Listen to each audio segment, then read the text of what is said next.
Howdy, well, kids. Welcome to Drake Liddell's Tech Tips.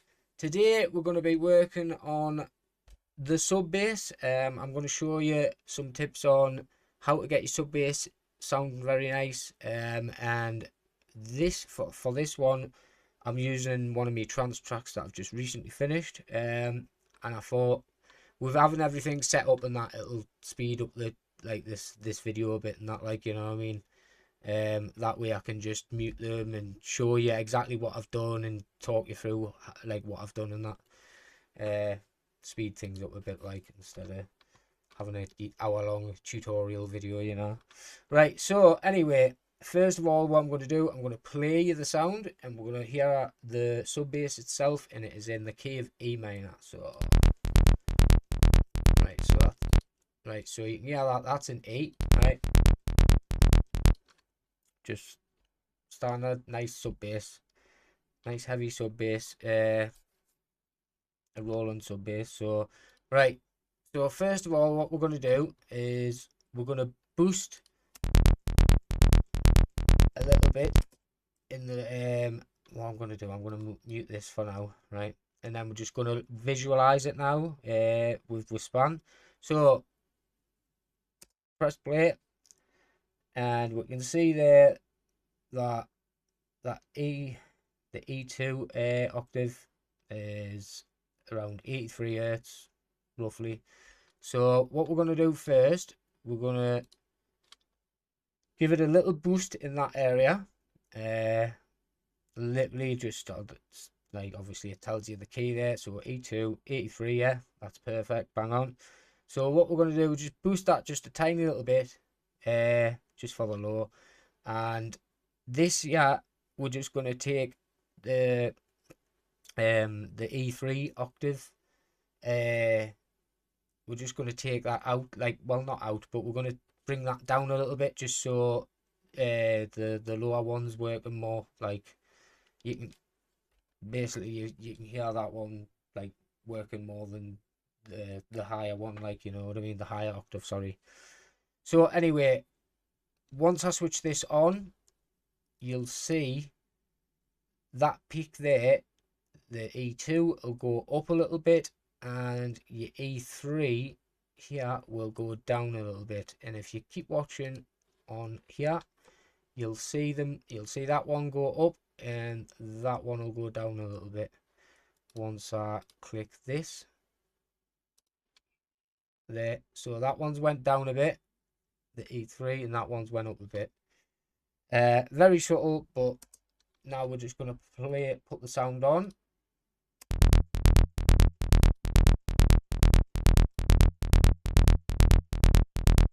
You hear a subtle little difference there. It does make a hell of a difference. Like, I can hear it like night and day. Like, that's with it on. So you can hear the difference there. Right, so we've got that on there now. Now what we need to do, we need to get rid of, I'm just going to mute that again, just so we can visualize again. So now what I need to do is we're going to take away like a rogue frequency, a resonance frequency, which is just not needed. It's just a bad frequency. What if we get rid of, it's going to make the sub bass sound even better. Like, so in this case, it is going to be, that's it there. So usually within like 100 to your 150 hertz, that's usually where that frequency is what you need to get rid of anyways. And in this case, it's there, that's it there. So it's A sharp, 2 octave, and it's around about 119 hertz roughly. So what we're going to, if you just watch that visualize there, and then when I click on this here, God, hey, nightmare working on one screen. But right, so anyway, you'll be able to see, where is it going? There, that's it there. Right, so you'll see this one drop down once I do this. There we go. You can see it drop down. Went down quite a bit. So And what I'm going to do now, I'm just going to play the sound and then mute it and switch it like on and off the plugin and see if you can tell a bit of a difference by ear or whatever. You might not be able to, but we can visualize it and we can see it.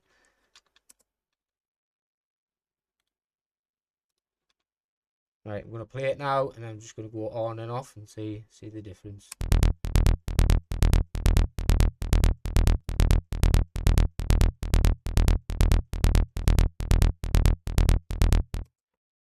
Like honestly, I can tell the difference straight away. There sounds a hell of a lot better without that bad frequency being there. Right, so now that we've done that, we need to, well, obviously what you can see now is you can see we've got like all this low end here, what's like not really needed. Like I mean, once you get down to like 30 hertz and that's kind of what the human ear doesn't really hit here and all that. And anyway, you know what I mean. Same with when you get it so high and that as well. So what we're gonna do now is we're gonna put a BX subfilter on by Plugin Alliance, and I love this plugin. Me, like honestly, like it's a beast. Like I'd like to say I don't use it in all my tracks. Certain times I like to try and be a little bit different now and then. You know what I mean? Like sort of the bounce track in the last tutorial I done, I didn't use this plugin. I didn't even do this sort of chain. I just kind of put like I think I put a Pro Q filter on and just kind of filtered a few bits and stuff. And I think that was it really.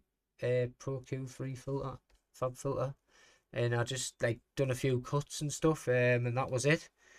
But with this, I've went a bit more in depth, like so. Right, so the sub filter, basically what all we're doing here, right, is this.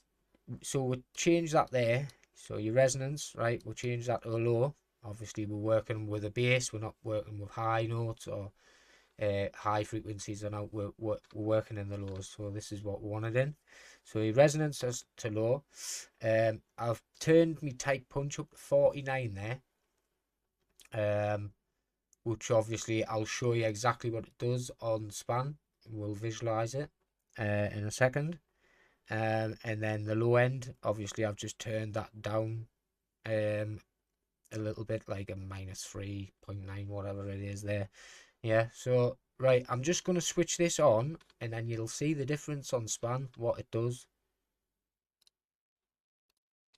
There, see how it's just took that low end right out there. Yeah. Hold on, fuck yeah. Just detach this and then that means it'll stay there. Right, so yeah, so basically,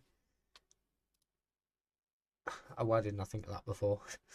But yeah, so you can see there the total difference. I mean, what it does is it takes out your low. Oh shit.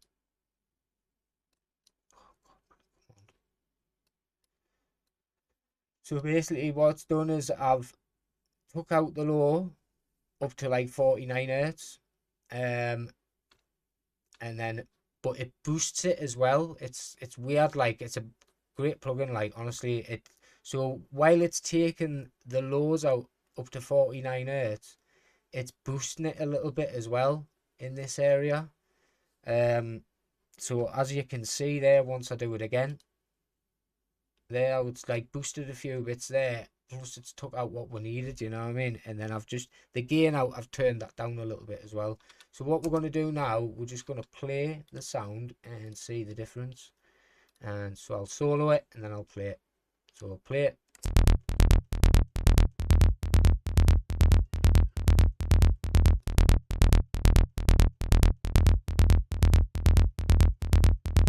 What a difference though, man. Sound very nice already, that.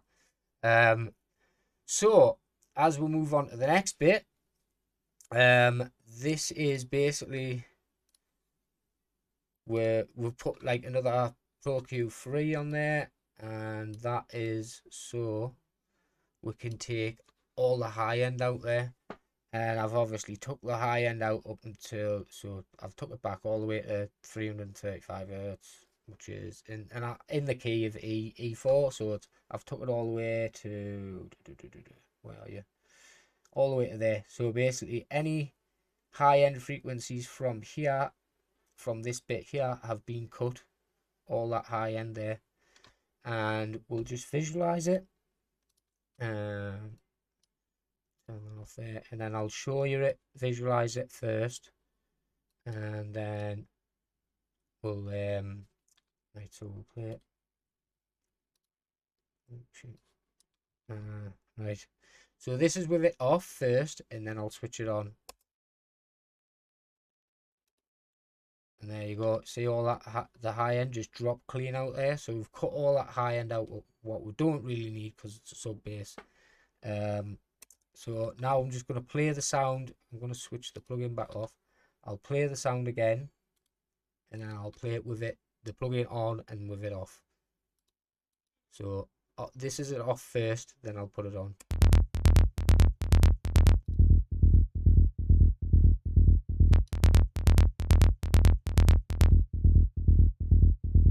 See, you can tell the difference straight away. I mean, don't get us wrong, it sounds pretty good with it all, like with the high in there, really. You know what I mean? You could have it like that if you want, but in this track, I wanted it to be nice, deep, heavy, dark sub, like, you know what I mean? I didn't want any high end in there in the background. I've got enough on me, like layered mid basses and stuff like that. So, right, so now we've got that. Now it's down to a little bit of compression, which I use this. This is called Vertigo VSC2, which you've probably seen it in me last tutorial, in me tutorials, tutorial videos. Sorry, lose me words here. Right, so all I've done on this is I'm just gonna. It's pointless. We don't really need span anymore. We'll get rid of that. So yeah, so all I've done here is I've just kept it 2-to-1 ratio.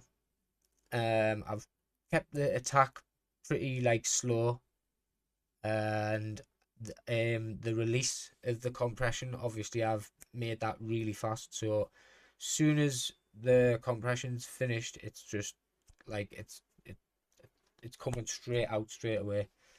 Like, I mean, obviously it tells you there 0.1 freaking seconds, you know what I mean? So so it's literally very fast coming out of the compression. And then I've just made it so for what I've compressed, I've turned up my makeup gain, which is making up for what I have compressed to bring the sound like back to its what it sounded like before I compressed it, like, so like the volume anyway, sorry. So I'm just gonna play this without this on, and then I'll obviously show you like on and off with the plugin on and off, and see if you notice a little bit of a difference. It's very subtle, you know what I mean? Just glues everything together nicely. So we'll blast that and we'll play it.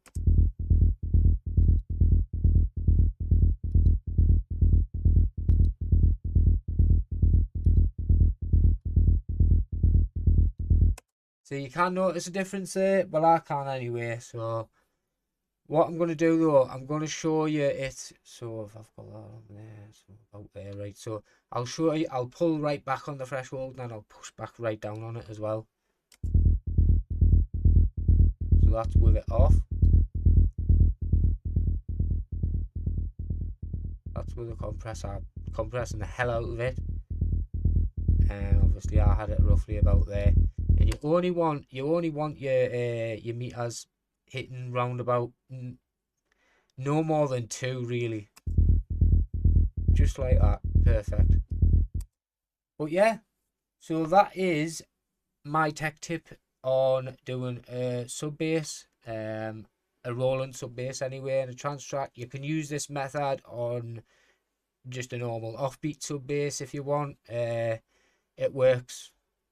So yeah, thank you very much for watching. I hope you've all enjoyed this tutorial, and I'll see you all again soon.